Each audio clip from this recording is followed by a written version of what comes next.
अस्सलाम वालेकुम फ्रेंड्स, ये हम जो है ना पोस्ट पोर चेक कर रहे हैं। बोल्ट जो है ये मैं आपको दिखाता हूँ। ये देखिए कंक्रीट भी हो रही है, मेरा आदमी भी उधर ही है। तो अभी हम ये प्रिज्म रख के यहाँ पे पोस्ट पोर कंक्रीट का मेथड मैं आपको बताऊँगा कैसे आपने चेक करना है। मैं अभी थोड़ा सा स्क्रीन को कम करता हूँ। नया बोल्ट जो है स्केल में जाना है। ये बोल्ट नंबर 30 जो है वो मैं चेक करने लगा हूँ। उसके बाद आपने क्या करना है, ये एंगल ज़ीरो कर लेना। ये एंगल मैंने ज़ीरो की कर लिया। अब मैं मेजर करने लगा। जैसे ही मैं मेजर करूँगा देखिए मेरा वो बोल्ट जो है वो बिल्कुल ज़ीरो ज़ीरो। बबल करो बबल।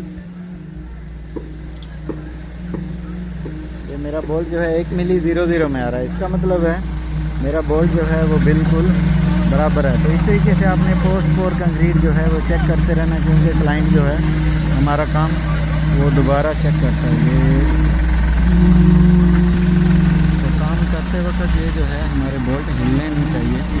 अगर हिलेंगे तो बाद में हमारा स्ट्रक्चर जो है इनके ऊपर नहीं आ सकेगा। हम ये ऑयल का टैंक है उसके हम जो है ये फाउंडेशन बना रहे हैं। तो बोल्ट की लेंथ जो है बहुत ज़्यादा 2 मीटर। तो 2 मीटर बोल्ट जो है इसको काबू करना बहुत मुश्किल होता है। अगर वीडियो अच्छी लगी हो तो चैनल को सब्सक्राइब कीजिएगा। मिलते हैं इसी तरह की नेक्स्ट वीडियो में।